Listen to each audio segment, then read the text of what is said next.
The mind leads all. Dhammapada Verse 2. The architecture of mind. Some days I feel my mind slipping before the day has even begun. I wake up reaching for noise, for my phone, for distraction, as if silence itself has become unbearable. Thoughts scatter like birds startled into the sky. Unfinished worries, old regrets, imagined futures. And before anything has happened, I am already tired. It makes me wonder how much of my life is shaped before I even speak, before I even act. The Buddha once said, all things are led by the mind, shaped by the mind, made by the mind. It is a simple truth, but unsettling. Because if my mind is restless, then my world becomes restless with it. If it is clear, something softer follows, like a shadow that never leaves. Maybe this ancient verse is not distant wisdom at all. Maybe it is describing this very moment. Sit with me and let us uncover the pattern together. The wait before thought. There are mornings when you wake already carrying something heavy. Nothing has happened yet, no message has arrived. No bad news has entered the room, and still your chest feels tight. The body knows before the mind explains. This is how much of modern life begins, not with events, but with inherited momentum. A restless mind waking into unfinished thought. The Buddha saw this long ago, that mind moves first. Before words, before choices, before consequences, there is the silent shaping of perception. Like wind moving over water before waves appear. The unseen movement inside you forms the visible world outside. You know this feeling. A glance at your phone, one notification, one comparison, and suddenly the day bends.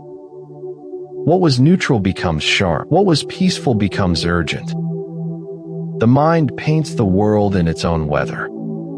This is where the path begins, not in fixing the day, but in seeing the painter.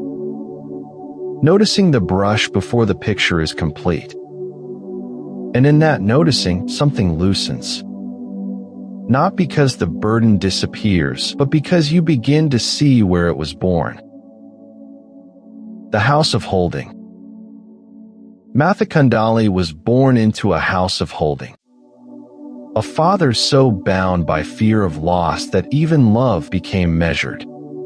Gold was shaped by his own hands to avoid paying another. Wealth was guarded like a wall against uncertainty.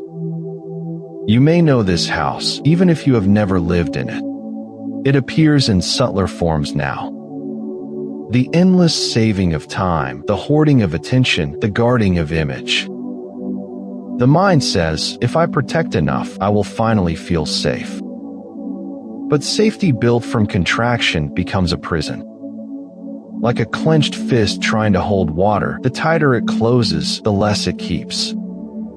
The Buddhist teaching does not condemn possession.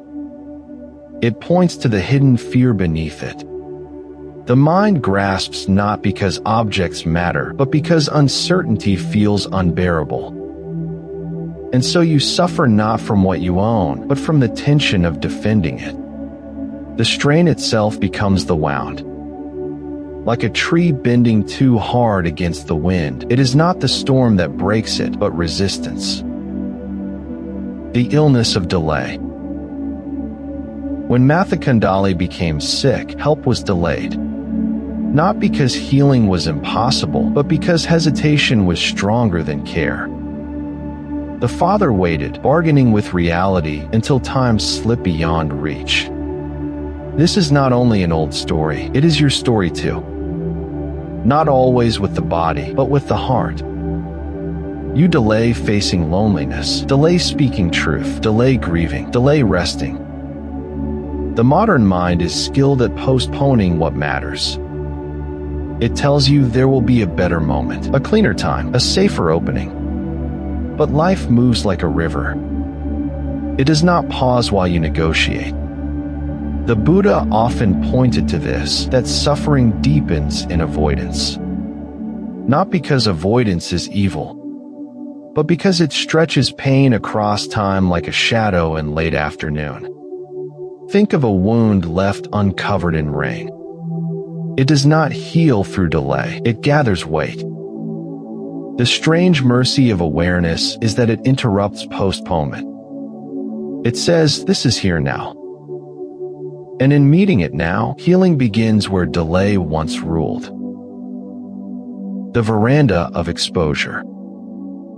When death approached, Matthakundali was moved outside, onto the veranda, hidden in plain sight. Not for his dignity, but to protect appearances. To keep strangers from seeing what the household held. This is how identity often works. You arrange what others can see, while your deeper pain remains outside the house of presentation. Social media has become a great veranda. Curated smiles, edited victories, polished fragments. Yet beneath it, many sit with quiet exhaustion, fearing exposure. The Buddha understood that image is one of the strongest chains. Not because appearance is wrong, but because attachment to it splits you in two. One part performs, one part aches. Like a lake reflecting the moon while mud stirs below, surface and depth become disconnected. This division creates tension. The nervous system feels it. The breath shortens, the jaw tightens. You become tired from maintaining what is not whole. Awareness is the bridge back. It does not destroy the image, it simply makes hiding unnecessary. And in that honesty, energy returns. The light at the door. As the Buddha stood near the door, a ray of light reached Matthakundali. The boy was weak, unable to move, unable even to speak. But his mind turned toward clarity. This is the heart of the verse. The smallest movement of mind matters. In modern life, you often underestimate inner direction. You think only visible action counts, but the Buddha points deeper. Before action comes orientation, the leaning of the heart. A single inward turning can shift an entire life. Like a compass adjusting 1 degree, the destination changes miles later. You know this in moments of choosing not to react. Choosing to pause instead of strike. Choosing silence over defense. These moments seem small, but they alter the architecture of suffering. Matthakundali could not offer wealth, words, or ritual, only attention, only trust. And this reveals something profound. Freedom does not begin with perfect circumstances. It begins wherever mind turns clearly, even at the edge of endings. The invisible seed. Mind is like soil. Every thought, every intention falls into it like seed. Some disappear quickly, others root deeply. The Buddha's verse says happiness follows a pure mind like a shadow. This does not mean life becomes painless. It means the quality of your inner soil changes what grows. Modern psychology sees this too. Repeated thoughts become pathways. Habits of fear carve channels. Habits of kindness carve others. You live inside what you rehearse. Like water finding the grooves in stone, the mind follows what it has practiced most. This is why resentment lingers, why comparison returns, why anxiety loops without invitation. But seeds can be changed. Not by force, but by seeing what you keep planting. When you notice irritation and do not feed it, a different seed is watered. When you meet pain with patience, the soil shifts. It feels small, often invisible. Yet forests begin this way, beneath the ground, long before anyone sees green. The machinery of reaction. Much of suffering is mechanical. A word is heard, a memory is triggered, the body contracts, the mind defends. This happens faster than thought. The Buddha observed this chain with incredible precision. He saw how contact becomes feeling, feeling becomes grasping, grasping becomes becoming. Today, it looks like checking your phone after discomfort, replaying an argument in your head, seeking distraction to avoid emptiness. The machinery is ancient, even if the tools are new. Like gears turning in darkness, the system keeps moving until light enters. That light is awareness. Not analysis, not endless explanation, simple direct seeing. You feel anger rise. You notice heat in the chest, tightness in the throat, a push to speak sharply. And for 1 second, you watch. That second is revolutionary. Because what is seen clearly is no longer fully unconscious. The machine hesitates. And in that hesitation, freedom enters like air through an opened window. The quiet faith. Faith here is often misunderstood. It is not blind belief. It is trust in direct seeing. Matthakundali's final moment was not theological. It was clear-hearted recognition. A mind free from bitterness, turning toward truth. This kind of trust is rare today because modern minds worship certainty. We want guarantees before opening. But life gives none. A bird lands on a branch not because the branch cannot break, but because it trusts its wings. The Buddha invites this kind of faith, not in systems, but in awareness itself. To trust that meeting experience directly is safer than avoiding it. This feels risky, to stop numbing, to stop distracting, to stop performing. But what you discover is that reality, when met clearly, hurts less than imagination. The mind invents dragons in the dark. Awareness brings the lamp. And often the monster was only a coat hanging in the corner. The father's grief.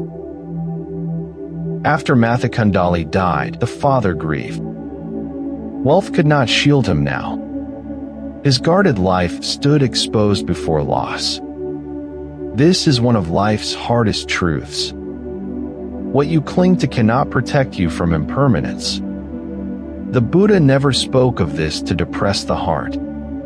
He spoke of it to soften it. Because when you truly feel that everything changes, love becomes cleaner. You stop postponing tenderness. Like autumn leaves falling without argument, life moves according to its nature. The father mourned not only his son, but his blindness. The opportunities missed, the warmth withheld. This is a grief many carry quietly, regret for unlived honesty. And yet even regret can awaken. Like rain soaking dry earth, sorrow can break open what pride kept hard. If you allow it. Not resisting grief, but listening to it. It often says what wisdom has been trying to say all along. The mirror of consequence. When Matthakundali appeared again, radiant and transformed, the father saw consequence made visible. Not punishment, not reward, but the unfolding of mind. Your life is this mirror too. The way you speak shapes relationships. The way you think shapes your nervous system. The way you carry resentment shapes your body. Nothing is isolated. Like ripples in a pond, one small movement spreads further than you realize. This is why purity of mind matters, not morally, but structurally. A mind rooted in kindness creates less inner friction, less war, less exhaustion. This does not make life easy, but it makes suffering lighter. The Buddha's insight is practical. Every moment conditions the next. This means you are never trapped. Even now, a new movement is possible. Not because the past vanishes, but because the next seed has not yet been planted. And that space is alive with possibility. The trap of becoming good. There is another subtle trap. Hearing this, the mind may strive to become pure, to become enlightened, to become spiritually better. But becoming itself can be another cage. The Buddha saw how even noble striving can harden identity. You begin performing goodness, measuring progress, comparing stillness. This is just ego wearing softer clothes. Like polishing chains until they shine, you remain bound. The path is not self-improvement in the ordinary sense. It is self-understanding. The difference matters. Improvement says, I must become more. Understanding says, let me see what already moves. In that seeing, change happens naturally. A muddy pond clears not because it is forced, but because it is left undisturbed. This is difficult for the modern mind. It wants metrics, outcomes, proof. But truth often grows in silence. Not dramatic, not visible. Just steady, like roots deepening beneath winter ground. The shadow of happiness. Happiness, the Buddha says, follows like a shadow. This is a beautiful image because a shadow does not chase. It simply accompanies. Real peace is like this. It does not arrive through conquest. It arrives through alignment. When your speech is less sharp, your sleep changes. When your mind is less defensive, your body softens. The shadow follows.